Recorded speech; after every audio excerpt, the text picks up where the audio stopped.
Assalamualaikum warahmatullahi wabarakatuh. Nama saya Ahmad Jamhuri. Nomor induk mahasiswa 10520086. Saya akan membacakan video yang berkenaan dengan ujian akhir semester mata kuliah Administrasi Negara dosen pengampu Pak Dedek Kusnadi. Soal yang pertama, jelaskan paradigma administrasi negara. Paradigma administrasi negara lama dikenal juga dengan sebutan administrasi negara tradisional atau klasik. Paradigma ini merupakan paradigma yang berkembang pada awal kelahiran ilmu administrasi negara.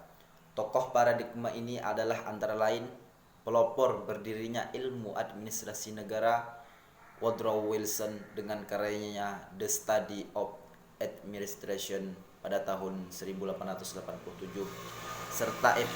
W. Taylor dengan bukunya Principles of Study of Scientific Management dalam bukunya The Study of Administration. Wilson berpendapat bahwa problem utama yang dihadapi pemerintah eksekutif adalah rendahnya kapasitas administrasi untuk mengembangkan birokrasi pemerintah yang efektif dan efisien.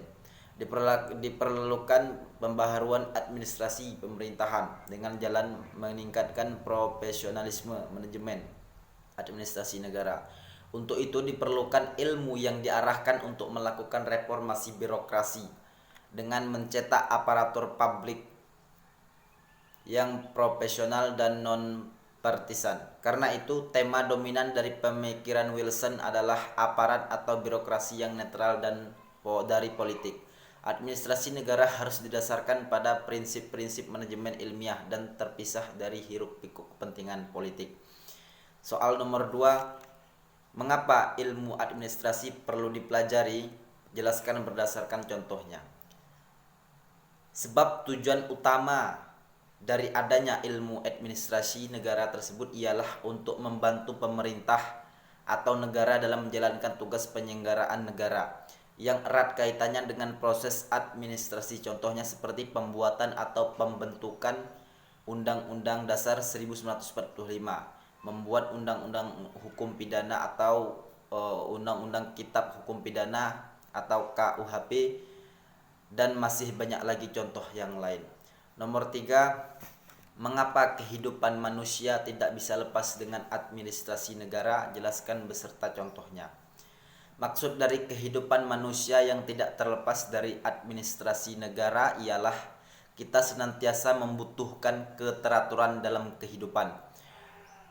Keteraturan itu dicapai dengan menerapkan administrasi. Salah satu contohnya adalah ketika kita mendaftar ke sekolah. Soal nomor 4, jelaskan hubungan administrasi negara dengan hubungan sosial.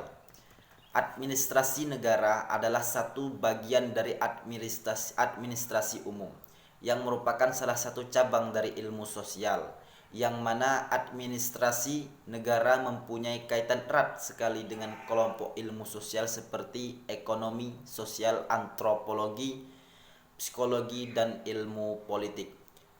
Soal terakhir atau soal yang nomor 5, bagaimana dampak perkembangan teknologi terhadap administrasi? Jelaskan disertai contohnya. Seiring dengan perkembangan teknologi dan informasi, pemerintah telah mengembangkan konsep pemerintahan digital, yakni penyelenggaraan pemerintah berbasis elektronik atau yang dikenal dengan electronic government. Istilah ini diberikan kepada suatu pemerintahan yang mengadopsi teknologi yang berbasis internet yang dapat melengkapi dan meningkatkan program dan pelayanan. Adapun fungsinya adalah untuk meningkatkan mutu layanan publik dengan melalui pemanfaatan teknologi informasi dan juga komunikasi dalam proses penyelenggaraan pemerintah daerah supaya dapat terbentuk kepemerintahan yang bersih, transparan, dan juga agar dapat menjawab tuntunan perubahan secara efektif. Contohnya adalah pemerintah telah menyediakan sistem internet atau sistem yang dinamakan dengan layanan pusat elektronik yang dapat diakses kapan saja dan di mana saja menggunakan smartphone, menggunakan internet, komputer, dan lain sebagainya. Sehingga dalam perkembangan teknologi, masyarakat dimudahkan dalam hal untuk mengakses informasi-informasi yang berkaitan dengan pemerintah, dan teknologi sangat membantu terhadap jalannya administrasi di sebuah negara atau bangsa. Demikian jawaban ujian akhir sekolah atau UAS mata kuliah Pendidikan Administrasi Negara, dosen pengampu Pak Dedek Kusnadi. Wassalamualaikum warahmatullahi wabarakatuh.